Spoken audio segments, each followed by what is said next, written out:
Hai semua, gue Wasa. Oke, kali ini mau bikin vlognya sesuai janji gue mungkin udah lama banget ya di Instagram Story, yaitu ngevlog soal smart home di rumah baru gue ini ya guys.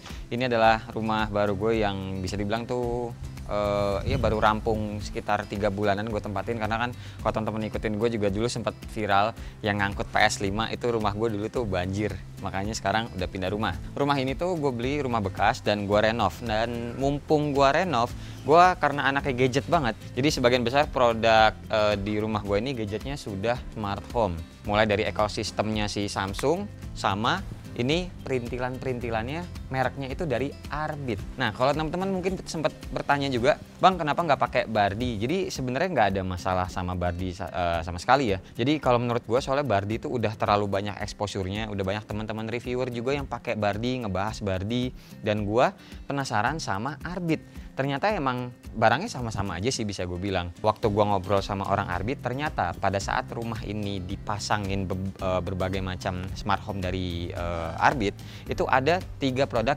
yang pada saat itu Bardi belum ada. Nah, produknya apa aja kita nanti bahas satu persatu aja. Ini pertama kita mulai masuk aja dulu ya. Ini dari teras rumah. Di sini kayak biasalah kalau teras rumah tuh gue pakai CCTV yang bagian luar itu ada 4 totalnya. Di bagian sana ngadep ke taman, terus dari sana ngadep ke mobil, terus kemudian ada lagi di samping dan ada di balkon kamar atas. CCTV biasa sih, nggak perlu gue jelasin lebih jauh ya. Cuma ini CCTV-nya yang gue ambil pastinya yang outdoor, lebih tahan air pastinya, kalaupun hujan ataupun tampias kena airnya. Terus dia juga apa sih yang malam-malam jadi hitam putih itu istilahnya tuh? Infrared. Nah ya bener, pokoknya kayak gitu, night vision lah, dia juga bisa. Terus kayak biasa dikontrolnya juga dari handphone pastinya. Kita bisa naruh micro SD di situ, terus habis itu bisa ngeliat historinya juga, terus bisa motion tracker kalau misalnya ada orang yang masuk atau ada orang yang lewat, itu otomatis kerekam. Tapi kalau nggak ada orang ya udah tidak direkam. Jadi biar ngirit micro SD-nya. Terus juga kalau si Arbit ini mirip-mirip juga kayak CCTV yang lain, ada mode private-nya. Jadi dari kita yang ngekontrol bisa tidak merekam. Mungkin mau melakukan suatu kegiatan yang tidak usah direkam gitu. Nah, sebelum lebih lanjut dulu, gue mau ngelanjutin yang soal Arbitnya. Itu aplikasi yang kita pakai, yang gue pakai namanya itu Smart Life. Nah, ini dia tampilan aplikasinya dan produk-produk Arbit yang terinstal di rumah gue. Ini kalau yang CCTV tadi, ini tampilannya tuh kayak begini ya. Nama gue namain teras depan tuh. Halo. Nah, intinya kayak gitu.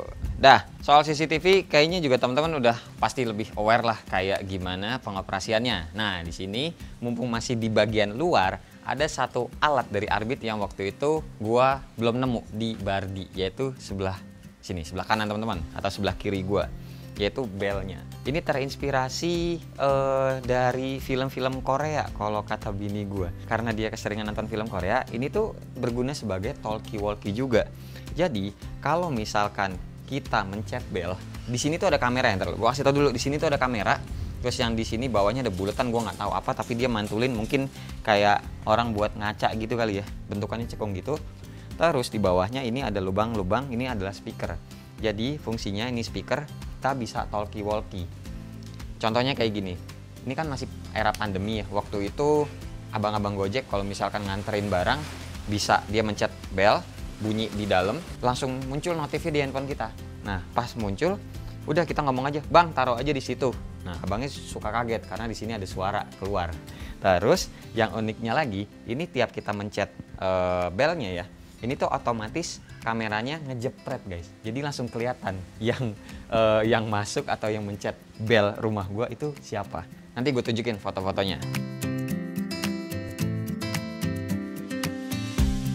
Nah, si Arbit ini juga kalau bel urusan bel yang ini dia tuh ada 2 macam. Yang pertama dia pakai kabel, yang satu lagi wireless. Nah, yang gue pakai wireless. Kenapa? Karena biar lebih rapih aja sih sebenarnya gitu. Nih coba ya. Nih belnya gue pencet dan akan langsung muncul seamless di handphone gue untuk notifikasinya. Gue pencet ya. 1, 2, 3.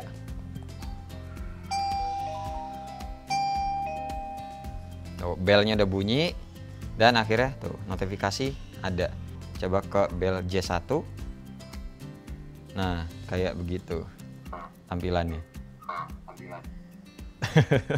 Suaranya mantul. Ya udah, habis itu ini kayak ya biasa UI-nya nih teman-teman, tinggal mencet yang logo telepon. Nah ini bisa tektokan sama yang di depan belnya. Sorry, ada eko mantul gitu. Ya intinya begitu sih. Terus mungkin kalau teman-teman juga berpikir tentang security atau keamanan si belnya gimana nih bang? Kan ini belnya ada di luar, sedangkan kalau rumah gue ini kan cluster, oke lah aman karena ada security-nya. Mungkin kepikiran juga sama teman-teman, bang kalau misalkan rumah gue bukan cluster, terus ini ngeri dicolong orang gimana? Karena ini kan nggak pakai kabel. Nah tenang guys, jadi ini tuh emang sebenarnya udah gue lepas sih baut. Jadi ada baut di bawahnya. Ini bisa gue lepas, lepasnya juga agak-agak susah. Nah ini nih. Jadi teman-teman bisa lihat nih bagian bawahnya ada baut, ada bukan baut sih, ini rumah bautnya yang warna emas, ya. Nah ini ada baut khususnya.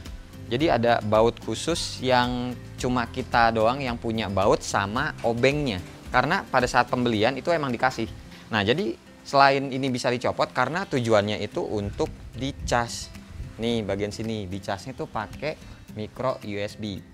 Tenang aja, ini juga baterainya sepengalaman gue dari awal pindah rumah sampai saat ini ya, 3 bulanan ini belum habis. Nah jadi balik lagi pas teman-teman taruh di sini, udah tuh langsung dibautin lagi pakai obeng sama baut khusus yang nantinya didapat dari paket penjualannya gitu. Jadi tenang aja lah, aman soal si bel ini. Cuma ada sedikit catatan aja nih buat teman-teman. Awet enggaknya si baterai bel ini tergantung jarak bel dengan WiFi. Jadi logikanya kayak teman-teman biasa pakai handphone ya, kalau sinyal yang nggak ada dia akan coba narik terus nyari sinyal. Nah itu kan baterainya lebih boros. Jadi sebaiknya kalau saran dari gua, waktu ini ngobrol sama orang teknisi Arbitnya ya, jadi WiFi gua tuh sebenarnya di sana dekat CCTV, jadi dekat jaraknya, makanya bikin baterainya juga jadi lebih awet ketimbang kalau misalkan WiFi atau router teman-teman taruhnya di dalam rumah. Jadi ya terserah teman-teman nanti pengen belinya yang kabel yang pastinya nggak perlu dicas-cas atau wireless kayak gua. Soal keamanan pokoknya aman, tinggal dibaut aja. Oke, kayaknya untuk bagian outdoor udah selesai. Sekarang kita masuk ke dalam. Oke ya, udah di dalam. Nah, di sini tuh produk Arbit yang mau gue bahas ada 2 dulu. Yang pertama adalah nih, adalah saklar lampunya yang modelannya seperti ini. Nah, ini salah satunya juga, salah 2 berarti. Yang waktu itu belum ada di Bardi. Ini modelan switchnya tuh bukan on off atas bawah gitu biasanya ya. Cuma ini tuh kayak 1 klik doang. Terus kalau teman-teman perhatiin, dengerin nih, dengerin. Bunyinya tuh begini. Kayak ngeklik mouse mahal gitu rasanya, dan ini tuh menurut gue satisfying. Nah kalau bahas yang ini nanti lebih panjang lagi, sementara gue bahas ini dulu nih, knobnya, knob kunci yang mana ini kenanya smart juga sih. Jadi dia bagian atas ini ada fingerprintnya, atau yang bagian lingkaran ini ada angka-angka buat masukin passcode atau passwordnya. Jadi mungkin dari teman-teman bertanya, bang kenapa nggak yang pakai handle-nya? Nah, jadi Arbit itu ada 2, ada satu yang pakai handle dan ada satu lagi yang knob kayak begini. Nah, yang pakai handle ada juga nanti di atas. Nah, kalau yang ini gue pakai model knob puter doang. Kenapa? Karena dari perumahan sini udah dikasih handle ini, guys. Sayang aja waktu itu pengen pakai yang ada handle-nya, tapi ini kan dibaut ke kayunya. Kalau misalkan dilepas nanti ada bekasnya, nutupin lagi, malas lagi nanti jadi warnanya belang. Intinya kayak gitu. Jadi nggak apa-apa. Kalau modelan yang knob ini, gue pakainya yang model Bluetooth. Jadi bukan WiFi. Bluetooth daripada WiFi, baterainya lebih awet. Yes, ini juga dicas kenanya. Ini kalau teman-teman ngecek di bagian bawah sini, ini tuh ada lubang micro USB-nya juga buat ngecas, sama satu lagi ada buat masukin kuncinya. Jadi kunci fisik kayak kunci rumah biasa, masukinnya lewat sini. Terus kalau misalkan baterainya, teman-teman mungkin kepikiran baterainya habis gimana bang? Pastinya akan ada warning dulu yang nyampe ke handphone kita. Walaupun pakai Bluetooth, nggak mungkin dong kita nggak dapat notifikasinya, karena kan kita pasti di rumah duduk di sofa aja, Bluetooth-nya tuh pasti otomatis nyambung sama yang knobnya ini. Jadi aman. Tapi gue sampai sekarang juga belum ada notif baterainya itu habis. Udah 3 bulan lebih gue tinggal di rumah ini. Terus kadang waktu itu di Instagram Story temen-temen tuh ada juga yang nanya, bang kalau misalkan rumahnya kebakaran terus pintunya kekunci itu gimana? Jadi gini, ini kan bagian luar ya guys. Bagian luar nih teman-teman lihat tuh nggak bisa kebuka ya dianya nih. Kalau dimasukin fingerprint, nah baru bisa kan. Tapi kalau dari dalam, misalkan rumah kebakaran gitu, wah kebakaran, amit-amit gitu ya. Kalau mau keluar, udah tinggal keluar. Jadi tuh ada apa? Bukan ada. Kalau dari dalam itu nggak akan bisa pernah kekunci. jadi pasti akan langsung kebuka. Terus nih kalau teman-teman perhatiin juga di sebelah sini, ini ada tombol nih. Nih belakang sini ada tombol. Ini tuh kalau misalkan ada tamu dari luar terus mau masuk, kita kan sebenarnya ya kita bisa gini nih. Kita bisa bukain sebenarnya ya. Tapi kalau misalkan tangannya tahu-tahu lagi kotor apalagi berminyakan, jadi ini kan dari luar nggak bisa diputar. Terus dipencet aja tombol ini di sini. Dipencet. Nah, tuh. Jadinya dari luar bisa dibuka. Terus kalau mau masukin atau register fingerprint yang lain kayak biasa, bisa juga lewat aplikasinya. Habis itu bisa masukin password yang udah kita set, jadi orang-orang rumah tahu. Terus kita juga bisa ngebikin kode yang acak. Misalkan kondisinya tuh kayak gini, kita lagi ada di atas, terus ada tamu misalkan adik gua atau orang tua istri gua tuh mertua tiba-tiba datang pengen ngebukain tapi kita masih ribet pokoknya di atas ya. Nah caranya tuh kayak biasa masuk ke aplikasi juga. Nih gua gedein aja lewat yang dalam sini. Terus ini yang Phone Smart Door Lock. Nah tampilannya kayak gini. Nah ini teman-teman tinggal geser aja ke kanan. Ini tinggal dipencet. Kita akan dibikinin password secara random sama si aplikasinya. Nah ini password ini cuma berlaku selama 5 menit aja. Jadi kasih tahu WA-in aja ibu mertua gitu, suruh mencetin ya udah 1 4 4 4 2 1 1 9, terakhirnya pagar. Tuh. Bisa kebuka jadinya. Password udah nggak bisa lagi dipakai. Jadi emang cuma untuk sekali aja. Nah, ini maksudnya buat fitur security-nya. Untuk bagian knopnya gue rasa udah cukup sih. Oh, ada satu lagi, ada satu cara lagi, lupa. Yaitu pakai kartu.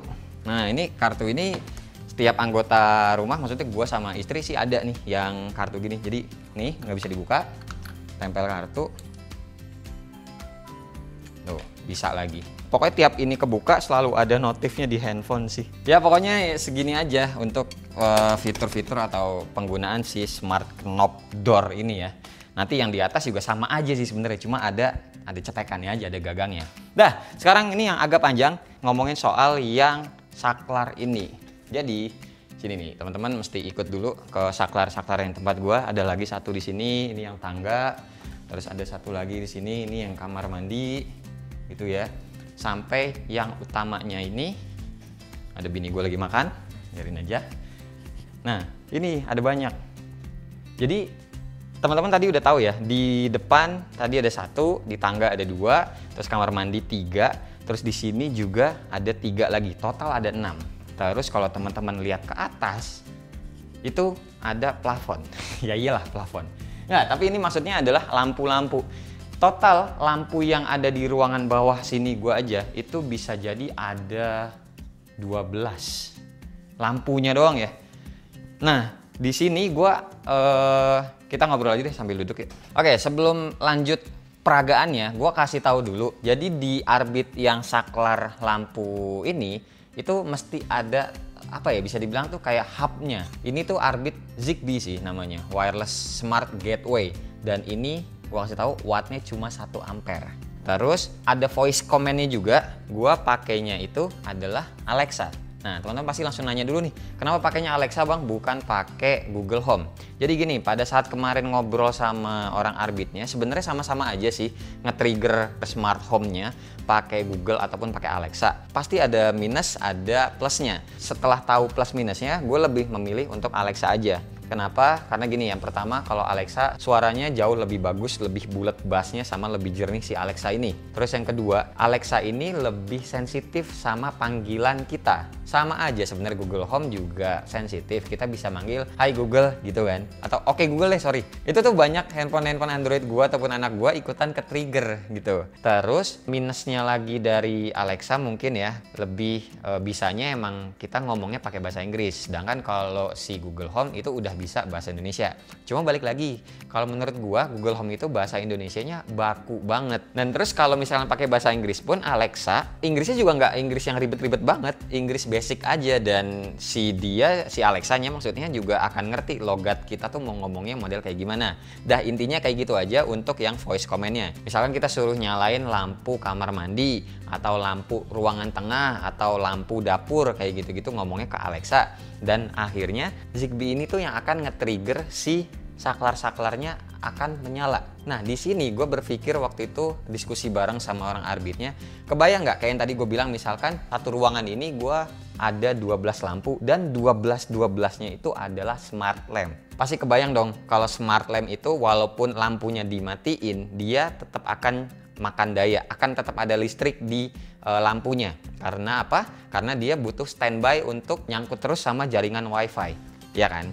Daripada 12-12-nya itu nyangkut semua dan nyedot listrik, gua convert ke saklar. Dia tuh terkoneksi, itu pun bukan sama wifi-nya ya, si saklarnya yang tadi udah gue tunjukin, tapi terkoneksinya sama si Zigbee ini. Dan balik lagi, ini cuma 1 watt aja. Ini harus ya, ini harus terus dicolok nih, namanya gateway ini si Zigbee. Ke colokan ini juga pakainya micro USB. Kebayang nggak listrik yang dihemat ketimbang teman-teman naruh 12 lampu smart di dalam rumahnya. Jadi jauh lebih irit pakai kayak gini dan pakai saklar doang kan. Toh juga ada kelebihan-kelebihan lainnya. Kalau misalkan pakai saklar ini juga, kalau saklar lampunya mati, ya udah lampunya ikut mati, lampunya semuanya yang mati, tapi saklarnya enggak. Oke, sampai di situ kebayang listriknya jauh lebih irit pakai saklar doang. Terus yang kedua, ini juga nyangkut ke wifi-nya, dia lebih irit. Kalau misalkan tadi 12 lampu smart atau lampu pintar, itu kan ke 12-12-nya atau satu lusinnya itu kan nyangkut semua ke router wifi kita. Router wifi walaupun dia nggak nyedot daya, tapi kan pasti ada kapasitasnya dong. Berapa produk atau berapa unit yang bisa nyangkut ke routernya. Kalau lampunya ada segitu banyak, otomatis nanti ke TV sama ke handphone juga mungkin akan keganggu dari routernya. Terus misalkan kelebihannya lagi nih yang terakhir yang sepengalaman gua, waktu listrik mati. Kalau pas listriknya mati, oke lah, tidak semua lampu smartnya itu kereset, tapi suka ada 1 atau 2 yang akhirnya kereset. Nah, teman-teman, kalau misalkan 12 lampu, masa iya saklarnya semuanya ada 12 sih? Gue nggak yakin loh. Soalnya nih, gue aja satu saklar ada nyangkut 2 ataupun 3 lampu. Misalkan yang sekelompok lampu smartnya itu satu saklar ada 2 lampu ya. Tahu yang kereset cuma 1 nih, karena nggak bisa dikonekin sama handphone. Jadi mau nggak mau kita ulang lagi, pairing lagi. Pairingnya kan ya mesti mati nyala sampai akhirnya kedip-kedip. Tapi kalau dia ngekonekin 2 lampu satu saklar itu, jadi PR 2 lampu dong yang akan kita reset atau ngulang ngekoneksinya lagi. Makin ribet kan? Iya nggak? Ribet kan? Makanya, jadi kalau pakai si Zigbee ini tuh errornya jarang guys pada saat mati lampu. Jadi kalau misalkan lampu ini masih nyala, terus tiba-tiba mati lampu, mati jepret gitu. Yang kereset tuh adalah saklar ke ininya, ke Zigbee-nya. Jadi bukan lampunya. Kebayang ya maksudnya ya? Itu udah ada 3 kelebihan yang menurut gua jadi kayak oke lah, gue mendingan pakai saklar ini ketimbang smart lamp. Walau sebenarnya walaupun teman-teman pakai saklar ini tetap bisa pakai smart lamp. Cuma kenanya kayak useless aja sih. Kan smart lamp juga teman-teman cari itu bisa mati nyala ataupun diredup terangin kan. Ini juga si Arbit misalkan lampunya bisa ngedim gitu, bisa lebih redup, bisa lebih terang juga bisa diatur gitu. Cuma ini gue lampunya ya lampu biasa aja. Udah ya, daripada ribet ngebayanginnya langsung aja kita praktekin nih. Nih ya, Alexa udah di samping TV. Nih teman-teman, pertama dengerin speakernya aja dulu deh. Alexa, sing a song. My name is Alexa, and I'm here to say I'm the baddest AI in the cloud today. Your responses are fast. Alexa, set volume to 5. Faster. Sucker speech engines. Inggrisnya tuh basic aja gitu sih guys sebenarnya. Dan yaudahlah, Alexa, stop. Nih, sekarang saatnya kita nge-trigger si Zigbee-nya biar nyalain lampu ya. Misalkan, Alexa, turn on kitchen. Tuh, Alexa, turn off kitchen. Alexa, turn on living. Alexa, turn on pantry. Nah, yang ini kenanya adalah smart lamp. Lihat sendiri warnanya beda kan? Enak lah. Jadi yang nyala tuh si saklarnya emang. Nih, coba ke sini. Ini yang saklar ini nyala nih, 2 nih. Alexa, turn off living. Alexa, turn on kitchen. Alexa, turn off kitchen. Alexa, turn on kitchen and living. Basic banget kan bahasa Inggrisnya. Alexa, turn off all light. Tuh, mati semua. Even yang di pantry juga ikutan mati. Segitu guys. Enak. Jadi kebayang ya maksudnya ya. Kalau misalkan mati lampu gitu loh. Kita tuh nggak ngeriset banyak-banyak lampu. Jadi tuh yang di reset cuma ininya aja, saklarnya. Dan saklarnya ini pun kenanya si Zigbee-nya doang yang kita sambung ulang. Kalau misalkan error ya. Tapi seringan sih di sini waktu itu pernah mati lampu baru sekali doang. Nggak error. Masih bisa-bisa juga. Alexa, turn off living. Gitu guys. Menyenangkan kan sebenarnya? Ya walaupun sebenarnya teman-teman bisa sih jalan mencet-mencet gitu, cuma ya kan nggak apa ya, nggak masa depan banget kan, kayak gini kan enak gitu. Jadi even mbak gue aja tuh pas tahu nih rumah dipasangin alat-alat smart home kayak gini seneng. Dan makanya mungkin kalau teman-teman mau ngeganti saklar kayak gini ya mesti dibobol kan temboknya. Ini sih fix dibobol karena waktu pas instalasi pertama kali saklar asli rumah ini kan nggak seperti ini, dia bolongannya kecil. Nah pada saat kita ganti yang Arbit ini bolongannya lebih gede, jadi nambah bobokan bolongan lagi buat ininya, buat si rumah saklarnya. Kebayang ya kira-kira buat di rumah gua yang bagian living room ini tuh bagian ngumpul ya seperti ini. Sisanya kalau teman-teman mungkin dari tadi ngelihat ada TV Samsung gede, ada air purifier Samsung, terus juga AC-nya juga Samsung, itu nanti aja. Nanti ya di episode selanjutnya. Sekarang kita mau ke atas buat ngelihat ada dua produk lagi berarti yang pintu, sama ada satu lagi produk yang waktu itu belum ada di Bardi. Yuk ke atas. Ini ada ada pagar buat anak gua yang kecil biar nggak naik-naik ke atas. Nah dan ya di atas nih juga saklarnya Arbit. Terus nih kamar mandi Arbit juga. Udah Arbit semua. Sama nih yang tadi mungkin sempat ditanyain teman-teman. Nih pintu gagang pintunya yang ada tangkainya. Jadi ya ini sebenarnya sama aja. Ada kodenya juga tuh yang bisa teman-teman pencet kode, akhir-akhirnya nanti pakai pagar. Terus ini ada fingerprintnya cuma di sini. Kalau yang knob tadi kan ada di atas. Kalau merah berarti nggak bisa, tapi kalau yang bener pakai jempol kan sambil dipegang begini, warnanya hijau, bisa dibuka.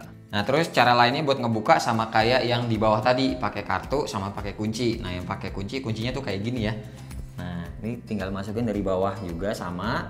Nah ini masukin ya. Ini keadaannya masih kekunci. Nih lihat, tuh masih nggak bisa dibuka. Kita putar ke kanan, baru bisa kebuka. Udah habis itu ya mesti dibalikin lagi dulu ke kunci, baru kuncinya bisa dilepas dan akhirnya udah kekunci lagi. Terus sama yang pakai kartu kayak gini juga mesti ditempel. Tuh unlock. Jadi kayak kamar hotel ya. Nah, terus buat ngekuncinya nih, gue tunjukin, kita lihatnya dari dalam aja ya. Nah, karena ini kan sejatinya ya kayak kunci rumah biasa lah, ada yang nih kunciannya bentukannya kayak gini. Buat ini dikeluarin, jadi kita tuh tinggal dinaikin ke atas saja. Kalau biasa buka kunci atau buka pintu begini, buat ngekuncinya dikatasin tuh. Dan yaudah akhirnya nggak bisa dibuka. Habis itu ya udah di unlock dulu, baru habis itu bisa kebuka gitu. Dan kayak biasa tenang aja, kalau ngomongin dari dalam pastinya ya bisa kebuka walaupun keadaannya dikunci nih. Misalkan kayak gini, ini gue kunci ya. Tuh dari luar ya nggak bisa, tapi dari dalam ya selalu bisa gitu loh. Nggak pernah nggak bisa kalau dari dalamnya. Tuh ini juga belum di unboxing, belum di unplastiking, sengaja di unplastikingnya pas lagi syuting aja. Yang depannya, oh iya depannya juga belum dilepas. Hihihi. Dah tampak seperti baru. Dan ini juga pengoperasiannya sama aja ya, kayak kayak yang tadi di bawah. Jadi bisa lewat aplikasinya, kita juga bisa ngeset password, terus juga masukin lagi fingerprint mau siapa-siapa aja, sama ngasih kode-kode khusus kalau misalkan tadi ada yang mau mampir ke rumah. Oke, sekarang saatnya ke produk yang terakhir yang ada di rumah gue dari Arbit, yang mana ini jadi produk terakhir juga yang setahu gue waktu itu si Bardi juga belum ada. Ini yang terakhir. Jadi soal hordeng, atau kalau bahasa Inggrisnya tuh curtain. Jadi smart curtain bukan hordengnya ini ya, tapi atasnya nih. Jadi jalur si hordengnya yang dibikin smart. Di sini tuh dia bisa buka nutup sendiri ala-ala kayak di hotel gitu. Terus kita juga bisa bikin kayak timer gitu. Timer mungkin jam 5 udah kebuka atau jam 6 pagi udah kebuka. Jadinya kan silau karena ini langsung ke arah luar lah. Dan yaudah jam berapa sore juga udah bisa ketutup. Intinya timer itu kita bisa schedulein. Nah terus selain bisa di schedulein juga, ini lewat aplikasinya kan nih current position nih kebaca 100%, dia berarti ketutup nih. Nah kita juga bisa ngatur mau kebukanya berapa persen doang. Dan akhirnya tuh dia juga kebuka. Nah 82% doang misalkan. Ini gua 68% doang kebukanya, dia juga kebukanya segini doang. Terus misalkan nih gue tutup lagi deh semuanya nih. Tuh 100%. Nah cuma kan kalau lewat aplikasi doang nggak apa ya, kayak kurang smart gitu kan, kurang robotik, kurang kayak Jarvis di Iron Man gitu. Makanya kita panggil Alexa. Dan karena hordeng bahasa Inggrisnya adalah curtain, ya udah jadi nyuruh Alexa buat ngebuka aja. Alexa, open the curtain. Nah kalau kebuka gini dia otomatis langsung jadi 0 ya. Kalau 100% tuh dia maksudnya nutup, kalau ngebuka banget itu dia 0. Gitu guys. Jadi ini di rumah gua ada balkon kecil, tapi bukan balkon yang ngadep keluar, tapi balkon yang ngadep ke dalam. Gitu. Keren ya. Jadi kalau mau nyuruh nutup ya udah kayak yang tadi juga. Alexa, close the curtain. Tuh, tutup lagi. Enak ya? Cakep ya? Dan ya udah. Segitu aja paling ya vlog kita kali ini. Oh iya, ada tambah satu lagi nih. Meja rias bini gue juga smart nih. Lihat nih, bisa nyala. Tuh, dengan sentuhan doang.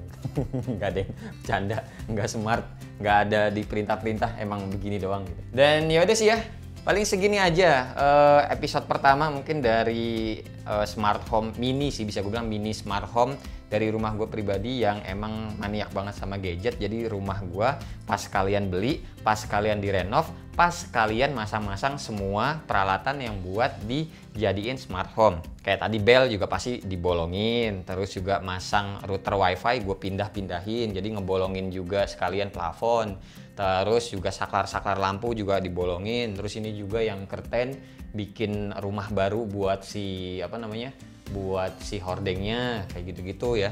Pokoknya banyak diubah pas kalian renov. Jadi ya intinya siapa tahu untuk yang ekosistem kayak bukan ekosistem, untuk peralatan-peralatan smart home kayak gini tuh bisa menginspirasi buat teman-teman, terutama kalau menurut gue yang tadi sih yang soal lampu pintar ya. Kalau menurut gue pribadi lebih baik atau lebih bijak pakai yang saklar aja ketimbang yang lampu.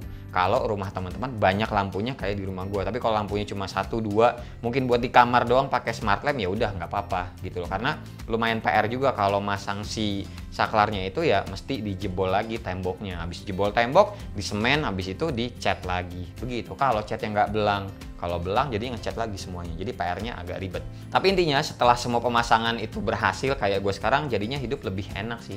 Mati nyalain lampu jadi lebih males gitu kenanya. Dan yaudah ya, nextnya paling gue akan ngebahas mulai dari yang ekosistem Samsungnya. Jadi kayak TV, mesin cuci, dryer, air purifier, dan yang lainnya semua termasuk ke handphonenya dan smartwatchnya juga kayak gitu-gitu ya. Dan yaudah paling segini aja dulu video vlog mini smart home rumah gue episode 1. Sampai ketemu di episode yang berikutnya.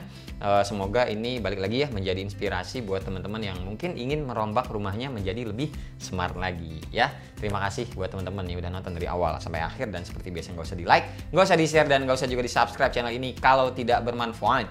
Tapi kalau bermanfaat silakan share juga dong ya teman-teman, siapa tahu nambah pahala. Sampai ketemu di video selanjutnya. Bye bye. Cheers.